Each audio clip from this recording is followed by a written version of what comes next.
بسم اللہ الرحمن الرحیم۔ اردو گرامر میں آج کا جو ہمارا ٹاپک ہے وہ جملہ اسمیہ اور جملہ فعلیہ میں فرق ہے۔ جملہ اسمیہ اور جملہ فعلیہ کے درمیان کیا فرق ہے؟ جملہ اسمیہ میں مبتدا اور خبر دونوں اسم ہوتے ہیں، جبکہ جملہ فعلیہ میں مبتدا تو اسم ہوتا ہے مگر خبر فعل ہوتا ہے۔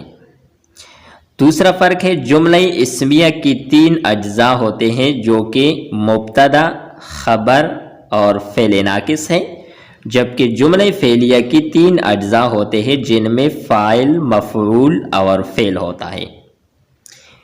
تیسرا فرق ہے، اگر جملے میں فعل ناقص آیا ہے تو وہ جملہ اسمیہ ہوگا، اور اگر جملے میں فعل تام ہے تو وہ جملہ فعلیہ ہوگا۔ اب ہم اس کی مثالیں دیکھتے ہیں۔ امجد اور نوید حاضر تھے، جملہ اسمیہ ہے۔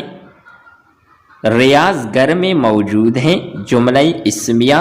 نسیم کا بھائی صحافی ہیں، جملہ اسمیہ ہے۔ جبکہ جملہ فعلیہ میں ذیشان نے بازار سے سائیکل خریدی، تو یہ فعل ہے اس میں۔ علامہ اقبال نے لاہور میں وفات پائی، یہ بھی فعل ہے۔ ہم سردیوں میں حال میں سوتے ہیں، تو یہ بھی فعل ہے۔ تو یہ جملہ فعلیہ کی مثال ہے۔ امید کرتے ہیں کہ آپ کو یہ ویڈیو اچھی لگی ہوگی۔ نیکسٹ ویڈیو کے ساتھ دوبارہ ملتے ہیں۔ خدا حافظ۔